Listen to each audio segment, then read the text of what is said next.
Helicopter. The ghetto bird.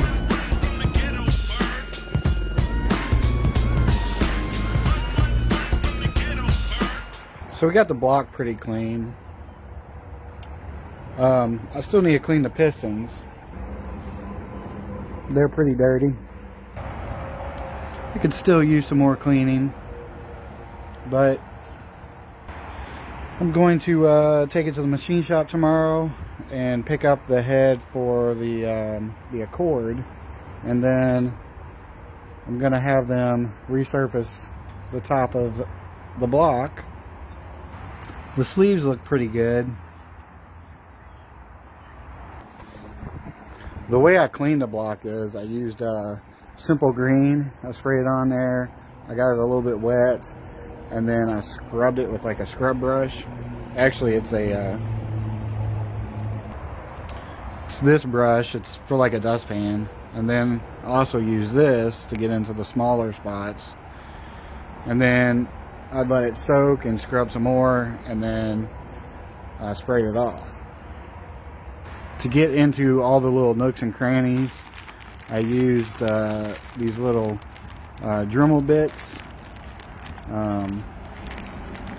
Basically just dremeled the whole face of it and all the little holes.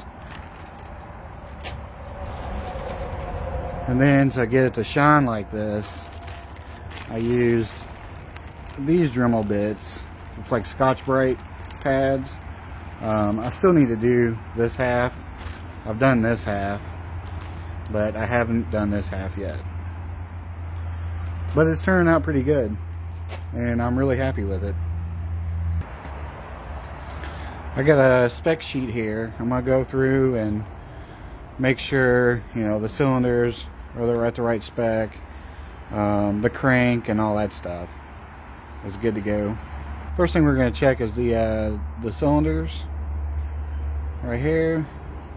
Make sure they're at the right diameter. Should be 48, or 48, should be 84. There's the service limits.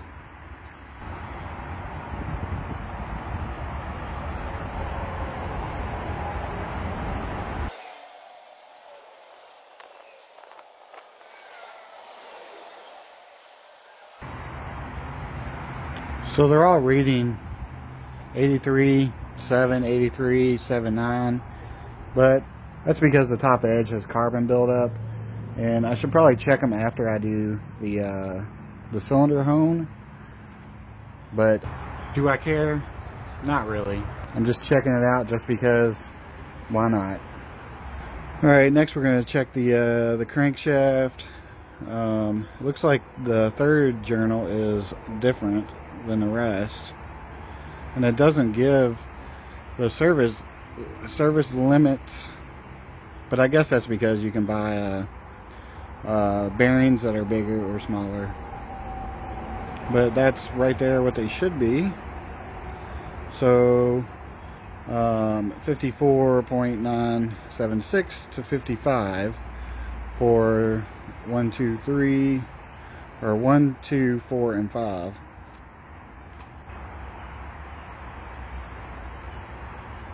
So the first one's in good shape. Second one's good. Should have zeroed it out. Zero it out. 54.99. And the third one needs to be 54.970 to 54.994.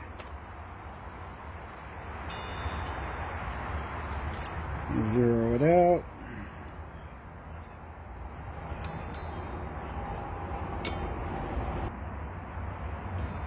Alright, that one is good.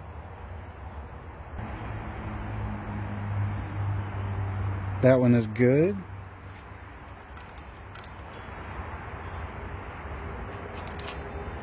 And that one is also good. Alright, so now we need to do the crankshaft. We got the rod journal diameter.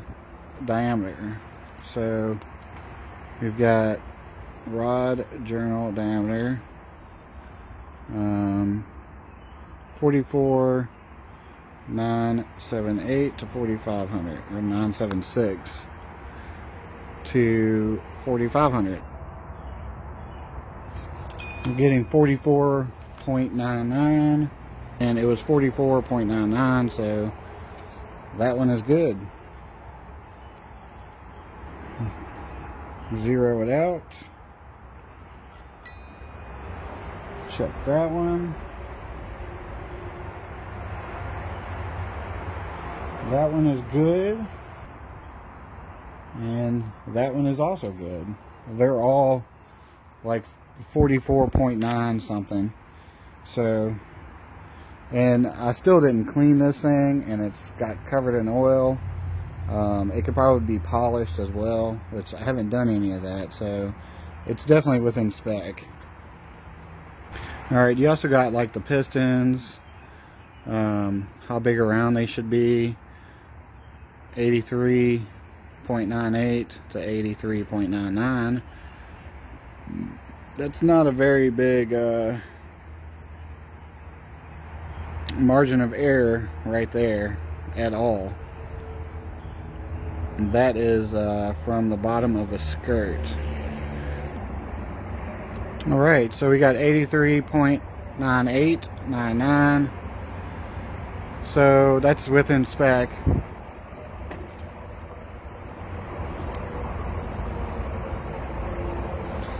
Let's do the second piston.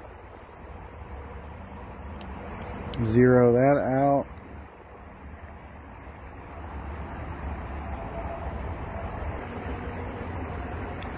And that one is 83.99 as well. So once I clean the other two pistons, then I'll check those. But the pistons seem to be good. Clearance and cylinder. You'd have to get a finger gauge to do that. Groove with the ring. And you got your top, second, your oil. So once I get to the putting the rings in and grinding them down, those are the specifications that they need to be. What else do we got here? Connecting rod. Do we do that? That's the pin to rod interference. I'm not messing with that because I'm not taking that apart. We got their bearings. Those are the specifications there, and we'll do that with the plastic gauge once we start assembling the engine.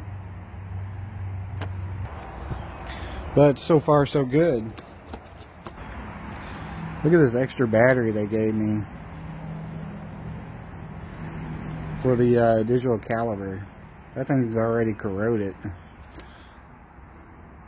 Of course, yes, this is a Harbor Freight special, so it's probably not 100% accurate, but it does the job.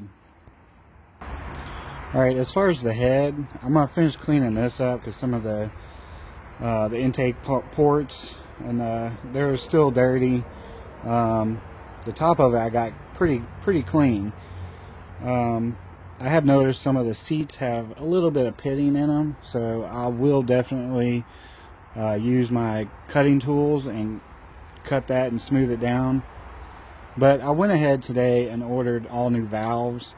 I wasn't going to, but you know, I want this thing to last. I want it to be brand new. It's gonna be my daughter's car, and, you know, I want it to be good for another, you know, 200,000 plus miles.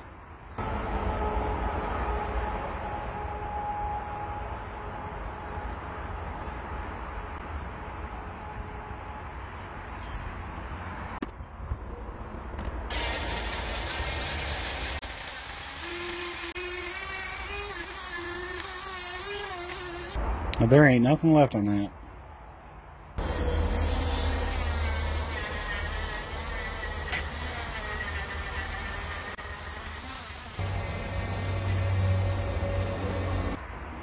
It's looking pretty nice. I still need to get the oil ring off.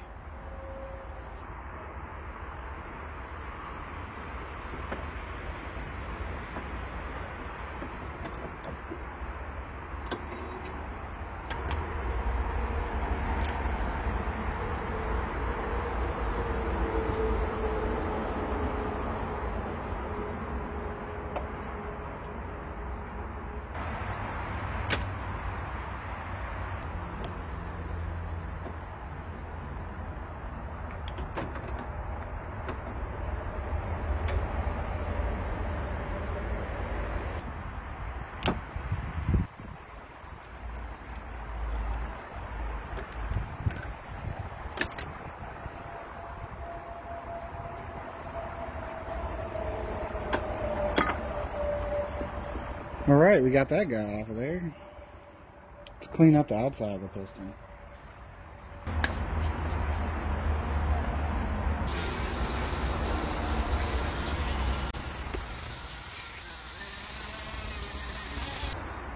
The different colors are like different grit, but I still haven't figured out which one's best or whatever. They all seem to be about the same to me.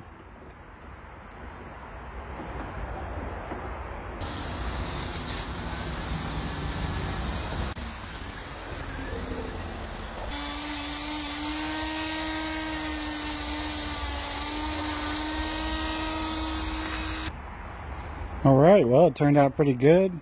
I'm super happy.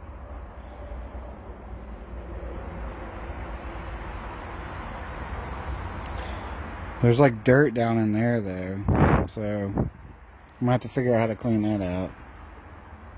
But I'm not gonna bore you with showing you how to clean every single piston, so I'm not gonna record it. But I also ordered some what is it, VHT engine paint, because I do plan on painting the block. It's red, and I want to paint the transmission as well. And I'm also thinking about finding a new transmission for the CR-V, because the one that's in there, it's got 280,000, 270, 80,000 miles on it, and on a rare occasion when it's super cold out and you first start it, it does kind of slip. And it's, you know, the CR-V automatic all-wheel drive first-gen transmission. And a lot of people have normally replaced them around 200, 225,000 miles. We've been lucky it's lasted this long. But I do want to go ahead and try to find a lower mileage transmission. Just, you know, again, so my daughter has a nice, reliable car. But in addition to dropping this block off tomorrow, I'm going to I'm going to drop off the crank to have them clean it up and polish it. Because that way I know for sure it's going to be clean and ready to be dropped in.